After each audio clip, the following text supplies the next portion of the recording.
Is there an obvious solution to this? Is there something obvious that brands can do to engage with the neurodivergent community in an authentic way? Many people would say that the most valuable thing you can do for many neurodivergent people is actually not to do with representation at all. So to me, when thinking about the obvious solution, I probably took a more cynical approach to what the obvious approach would be to a business looking to engage with the disabled community, with neurodivergent people specifically in this case. It's not about a kind of one and done effort, is it? It's about a kind of continued approach where you try and look at every angle of your business and see how different people are interacting with you. Those are the things that I would like to know those companies are doing so that I can feel comfortable making purchasing decisions with them.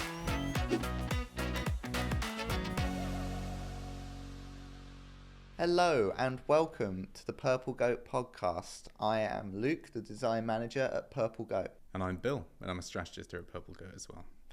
Today, we're going to be talking about neurodiversity in marketing. And by that, we mean the representation of neurodivergent people in marketing, as well as the way in which companies and brands interact with neurodivergent people. Bill and I have decided to come together today and do an episode on this. The reason being is that essentially we both have some good sides to this that I think we can both pull out. Yeah. I have the lived experience of being autistic, and you, Bill, you have a lot of background and knowledge of the space of working with clients, shaping campaigns in and around neurodiversity. Sure. With companies. A good description. Yeah, I mean, we've had this sort of in the pipeline for a while in terms of something we wanted to talk about, didn't we? And in terms of, I think, where we start, it's quite important probably to just talk about what neurodiversity is kind of in the first place, isn't it? Because it's actually quite a hard thing to pin down.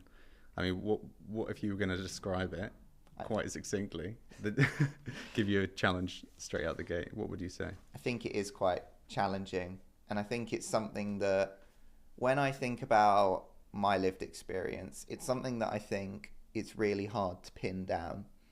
And I think the reason why it's hard to pin down is that there are definitely the cognitive aspects to neurodiversity that are pretty evident by the terminology of the title. But I think what makes me not want to see it as just like thinking differently or processing differently, which are aspects of it.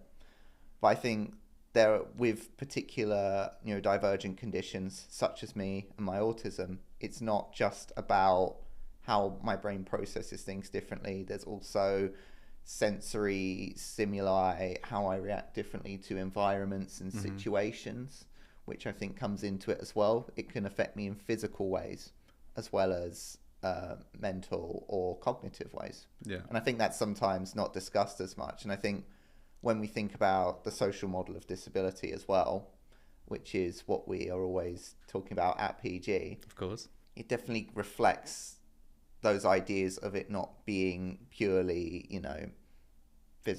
about not being purely mental, because, there are, when we think about environments and how environments set up by society, businesses and people in society can impact upon people such as myself. Sure. Yeah, I think there's certainly a kind of common misconception, probably more prevalent among non-disabled people, that neurodivergence is something that exists solely in the brain, whereas, as you pointed out, I think probably the thing that links neurodivergent conditions together is something more to do with processing, whether it be sensory or in the brain or some combination or even something else. So it's quite when we've talked about this before, you've sort of spoken about the fact that talking about neurodiversity as a whole, as a kind of sum of neurodivergent conditions, maybe isn't actually that useful to talk about. And we should instead reflect on kind of specific neurodivergent conditions in and of themselves, kind of in more siloed approaches, although of course they do cross over in many ways. Yeah, and I think going into this podcast as well, I think that's something very important to establish at the start, is that because neurodiversity is such a broad human experience, and it impacts upon people's lives in so many different ways. I think it's important to make very clear from the start of the podcast that when I speak, I'm speaking from the perspective of an autistic individual. Like with any condition that we would talk about within the disability space, I can't speak for everyone with autism, let alone every neurodivergent person, because at that point we are, there's conditions such as ADHD, dyspraxia, dyslexia, Tourette's, other conditions which I may or may not have any lived experience with as well. Yeah. And I would never want to talk for those communities. And I think that's linking to that as well. There's a secondary important point as well to bring into that, which is that quite often autism and ADHD historically have probably had larger spaces within the conversation than perhaps other neurodivergent conditions. And I think these sorts of things are important to bring up at the start when setting the scene, when we think about some of the examples that we might talk about today in the podcast. Certainly. And I think just having raised that point yourself, I think it's worth noting that I'm neurotypical in many sense of the word. And I'm certainly coming at this from a perspective of curiosity and allyship, and having worked in this space in disability advocacy for over a year now. It's quite an interesting position to be for me, and I'm very interested to see what we come out with in this conversation.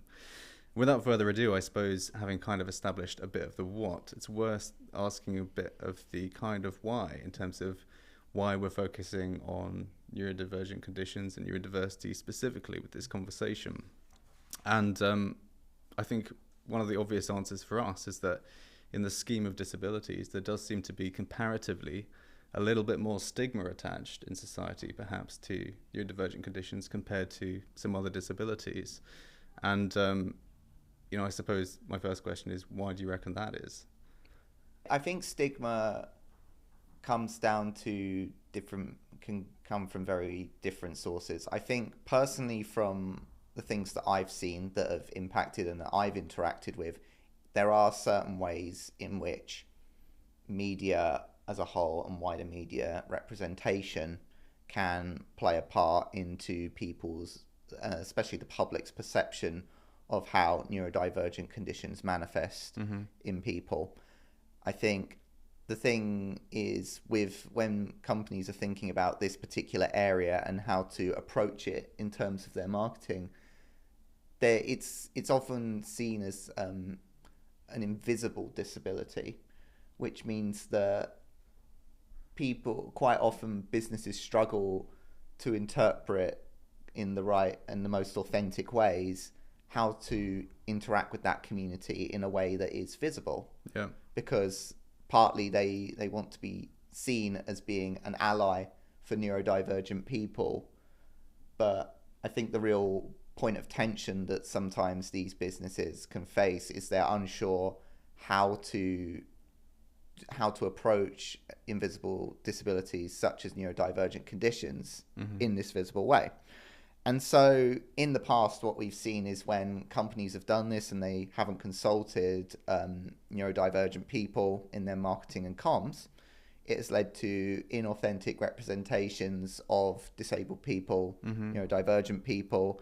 And then that I believe that would have a snowball effect where we have these negative public perceptions, and then as they sort of roll on, if there's negative feedback, there might be a stigma that these businesses don't want to approach those topics because they have a fear of backlash from doing it in the wrong way, or other companies from the outside who haven't done this before, they see other examples and instances that are either inauthentic and they either think that's the right way to do it, or they see that it's the wrong way to do it and they're not quite sure how to do it themselves. And I totally agree, and I think there's definitely a layer of kind of complexity laden with neurodivergent conditions, isn't there, in a sense, because they are so personal, and every single person's relationship with their own condition is completely unique. And so for brands or society at large and people trying to engage with neurodivergent individuals,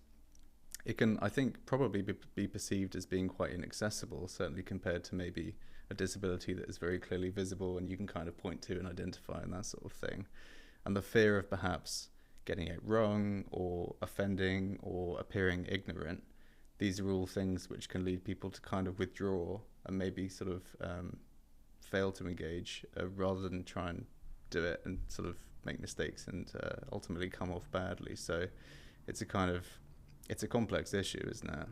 So in terms of representing invisible disabilities, I think one question that is a challenging one is like, if you do it well and say it's sort of goes under the radar because it's an invisible disability and it's great representation, but it is kind of normalized representation such that there's no flashing light above somebody's head saying this is a disabled person.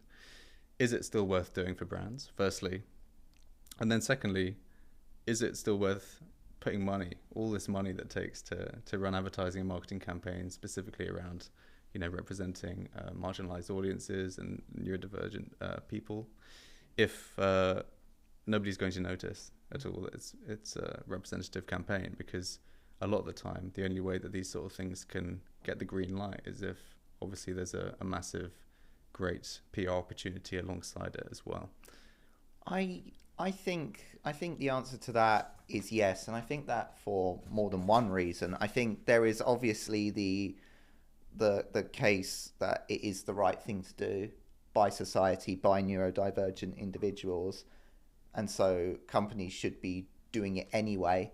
But on top of that as well, I think the best and the most successful of these campaigns not only are instances where neurodivergent people are showcased or neurodivergent people are included in the conversation, but it's also met with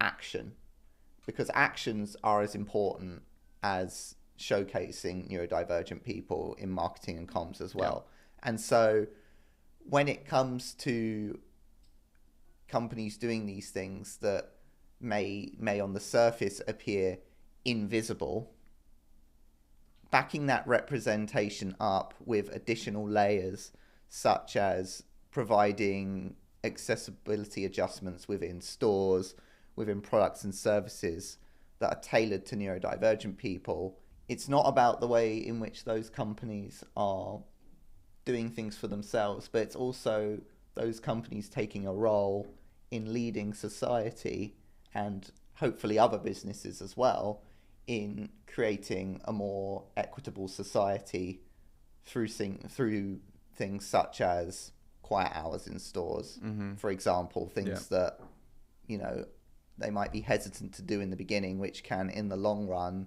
create wider societal impacts. And as an inclusive designer myself, I know that those things they don't only benefit the people they're aimed at, they benefit wider groups of people beyond that. Yeah, too. Certainly. I think that's a really important point, because obviously representation is one sort of side of the coin, but I'm sure many people would say that the most valuable thing you can do for many neurodivergent people is actually not to do with representation at all. And as you say, it's kind of about providing reasonable accommodations and specific features or your services that would suit them and allow people to engage with your products or services no matter who they are, right? And representation alone doesn't do that. And so that kind of feeds into this. I mean, we always talk about this at PG, but it's not about a kind of one and done effort, is it? It's about a kind of continued approach where you try and look at every angle of your business and see how different people are interacting with you, and then accommodate those people in a way that, works for them. Briefly going back to representation, because I think, it depending on the product or services, there may be ways in which you can support neurodivergent individuals beyond representation, but certainly I think for many brands and businesses, representation is probably going to be the first step, isn't it? I mean, in terms of improving kind of D&I practices within the disabled community and beyond, it's certainly a quick win and something that is really powerful that you can do. In terms of invisible disabilities and whether there is a kind of obvious solution, I know we were considering this, we actually had different ideas about what the obvious solution to this problem was. and whether or not it worked. Do you want to go through your obvious solution to invisible disability first and whether or not it works? Well, I think probably to spoil a little bit and preempt a little bit of what we were talking about before the show. Yeah. But essentially, we both had I think we both had the same idea of what was the best solution. Yes. But our viewpoints differed on whether or not that particular solution was obvious. Yes, or at least we came from it from very different perspectives, didn't we? Yeah. So to me, when thinking about the obvious solution, I probably took a more cynical approach to what the obvious approach would be to a business looking to engage with the disabled community, with neurodivergent people specifically in this case. And to me, the obvious solution would be based around things that we have seen historically, more large scale representations of neurodivergent people, things that are probably a bit more stereotyped and a little less nuanced. Mm-hmm. Things where the neurodivergent community haven't been included within the conversation beforehand. And to me, it's when it comes to that being the obvious solution, when we think about the more mainstream ways in the past in which this has happened, I don't mean this is obvious in the sense that people are intentionally doing these things. I don't think people are intentionally not including the neurodivergent community because that's the best thing to do, and they know that that's the thing. But I think for them, it's the most obvious solution because it's the one that's probably the most streamlined with current practices, current ways of thinking, not just about working with the disabled community, but in wider marketing campaigns as well. Mm-hmm. I think when you're approaching these campaigns that involve audiences like the neurodivergent community, it probably differs from a traditional marketing approach in that there's a different pipeline in how those sorts of campaigns should manifest, how they should come about. And so to me, I believed that the obvious solution was actually not a good idea. It was actually not the best solution because it's based in systematic ideas from the past. Yeah, absolutely. And when we sort of reconvened to discuss our notes, I think we found it quite interesting how we interpreted the question, didn't we?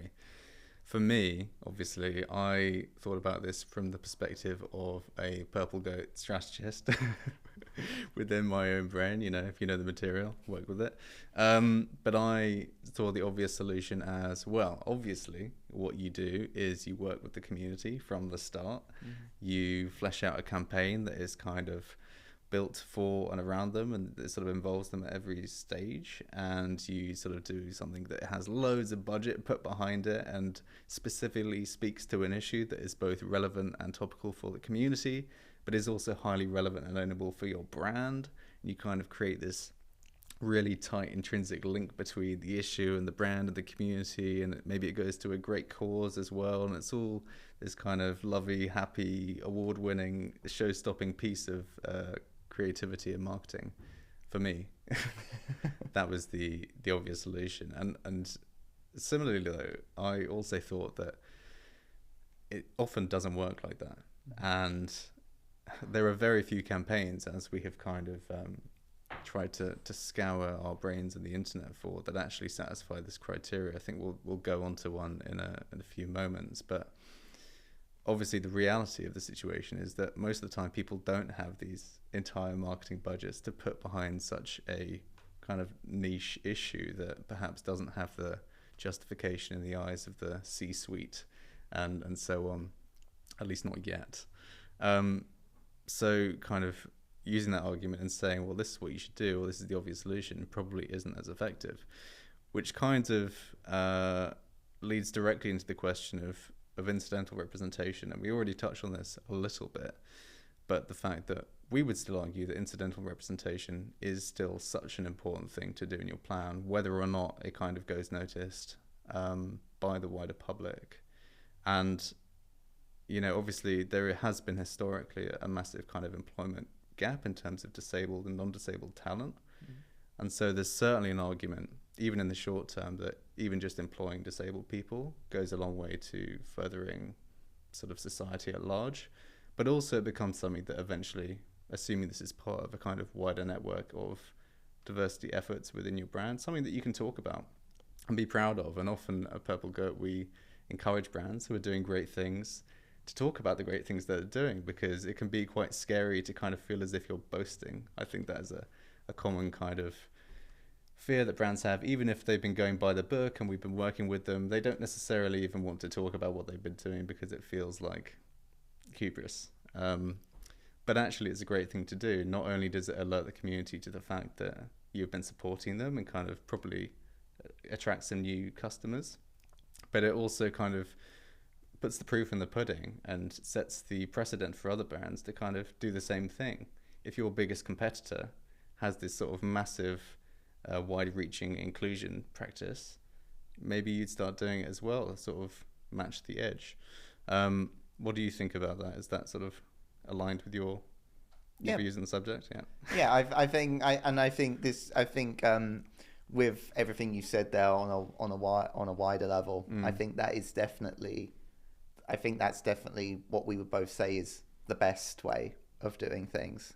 And I think that's when we think about the idea of incidental representation from a lived experience point of view, rather than myself as a marketer, I find it's in those little moments when I notice a neurodivergent character or representing a neurodivergent person in a marketing campaign.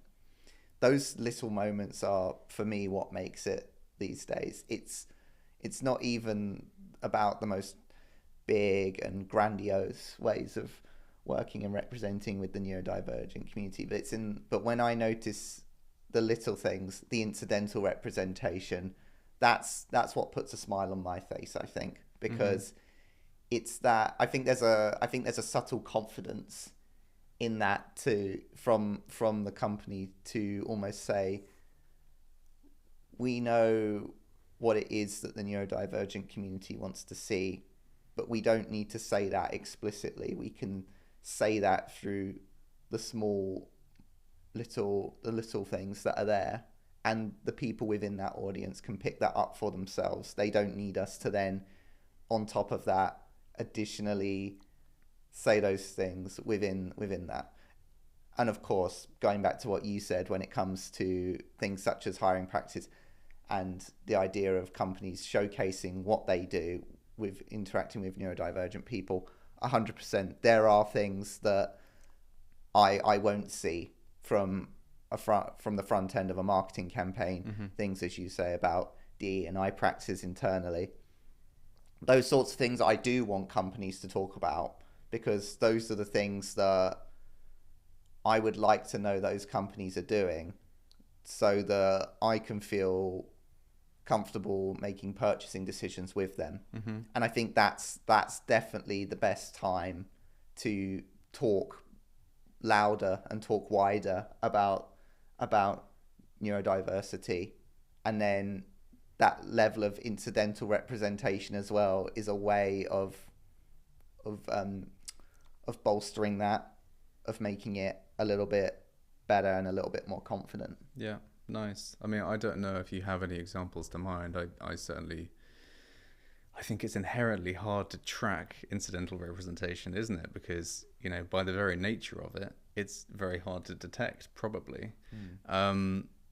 Do you have any examples in mind? I know we've got an example of the kind of obvious solution I was talking about. Is there anything before we go on to that you want to talk about of kind of great incidental representation? So I think for me, when it comes to incidental representation, I think quite often it can be quite a personal thing as well, in the way in which consumers, the public, neurodivergent people pick up and respond to ways of representation. There are presentation. I mean, going back to what we were talking about at the start, with neurodiversity being a very nuanced and a very personal human experience, I feel that for me, the types of things that I see as incidental representation for autism are things that probably more often would relate back to ways in which autism manifests for me. Okay. So when I look at incidental representation within media, when it is those little things, I will see it through the lens of the things that of my daily experiences, the ways that I interpret situations. But then there are other forms of incidental representation that people with different presentations of autism or people with other neurodivergent conditions will pick up on, that I won't pick up on, because we know that being neurodivergent means presenting differently to everyone. These aren't conditions where everyone who is neurodivergent in the same way. I think that's when incidental representation is done the best across multiple marketing campaigns outside of sole marketing campaigns, is that they're better when I can look at a campaign and I can see incidental representation that I feel reflects me, and someone else can see incidental representation that reflects them in a different campaign. And I think that building a wider whole through lots of different campaigns and examples is really how we build successful, cohesive incidental representation as a society. Very interesting point. And I think it's incredibly hard to capture that detail and nuance, isn't it? But I think it's also worth noting that just like how brands have this fear that kind of backlash extends beyond just the community that you kind of offend, because it will sort of spread like wildfire on the internet, the opposite can also be true. And if there is a particular community that suddenly feels represented by an ad, they will also want to shout about that as well, right? So I think that's also worth noting. 100%. I mean, in terms of the kind of best-in-class example that we have front of mind, do you want to chat through that, or should I chat through it? Why don't you give a chat this one? Well, the example we love is Vanish. Vanish did this campaign a couple of years ago, I think, and it was all around, essentially, it was based off of this insight that families with at least one autistic individual in the family, I believe, was the insight, over-indexed on Vanish products. And when they dug a little bit deeper, what they discovered was that this is because for many autistic people, obviously, maintaining the quality and the sensory friendliness of your clothing is a really important sensory aid. And as such, Vanish products are sort of especially valuable to this community. So they use this as an opportunity to create this really fantastic hero film, really. I'm sure you'll agree it does quite a good job of normalized representation of what an autistic girl's life and relationship with her jumper can be like. And also kind of spelling out a lot of that detail and nuance, which we've tried to cover, that certainly doesn't get covered by a lot of the kind of stereotypical caricatured portraits of autistic people in wider society at large. They also did a sort of an exhibition featuring a number of autistic women's clothing in the Oxo Tower, I think, in London. Don't quote me on that. And it was just a really nice full funnel campaign with loads of support across different channels. Obviously, loads of money went into it, but it was very well done, and also closely linked with an autistic girls charity. So in terms of the obvious solution I was describing earlier, I think that is the kind of model for how this can be done, but how it can't be done 100% of the time, right? Yeah, and I think going off of what you said there about it being the obvious solution, I think what was great about that particular campaign, going off the things that we've already spoken about today, it's a very 360 campaign. It covers a lot of different aspects. It's not just about the advert that you're going to see on the TV or online. It's about all of the other stuff around it as well, and the wider impact that Vanish is having through this campaign. And I think when we go back to that idea of the obvious solution, I think for me, one of the reasons why companies might not see this as the obvious solution in the first instance can kind of be reflected in that we don't see more instances of it. If it were truly the obvious solution, then I think more companies would come to the conclusion that this is a good way of doing it.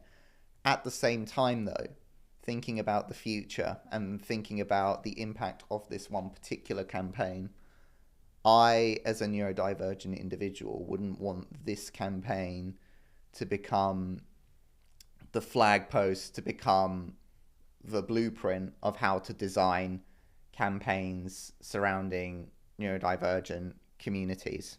I wouldn't want another company to then see this successful campaign and think, that was successful, that was inclusive.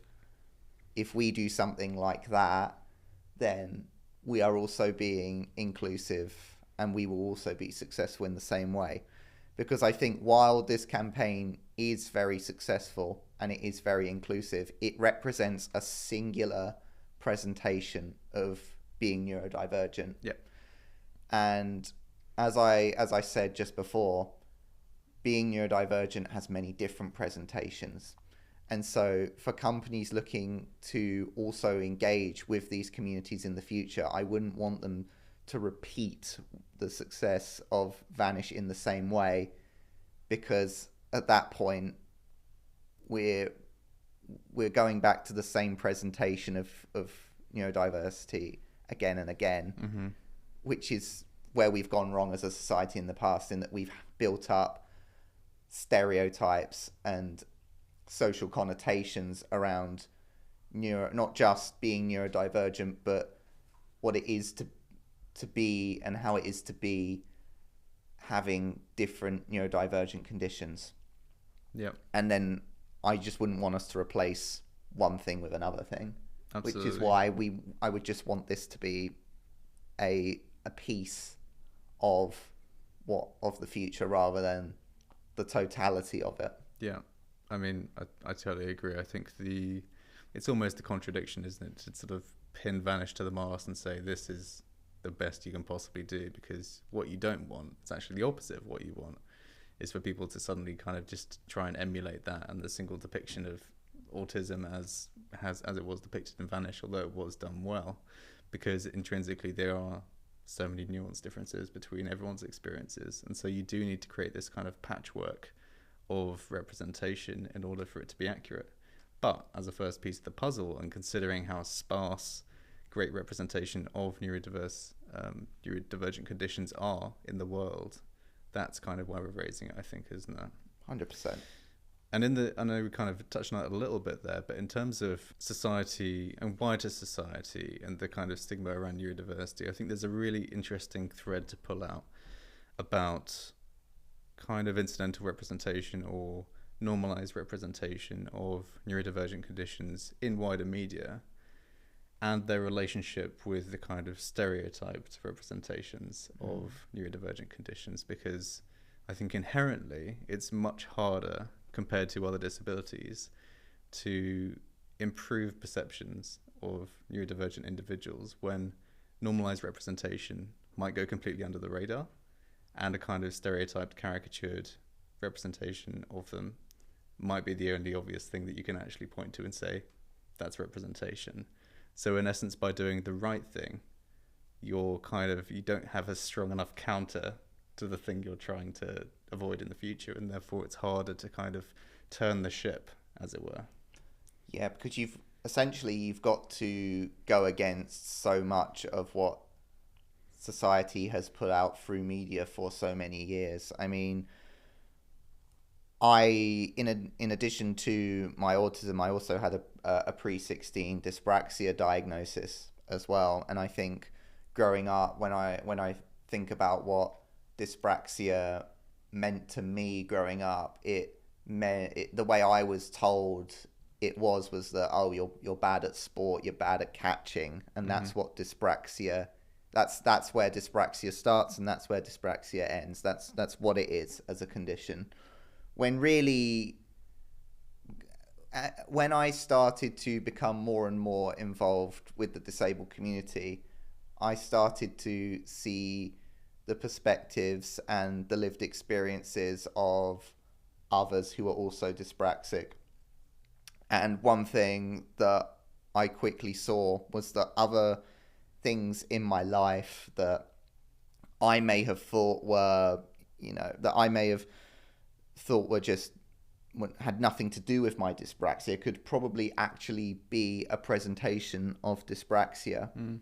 But because society had told me that it just meant that I was bad at catching, I'd never put those two things together. And now I can look back at times in my life where I may have struggled with something, or I may have approached something differently to a neurotypical person, and I can think, oh, well, maybe that was due to the fact of my dyspraxia diagnosis.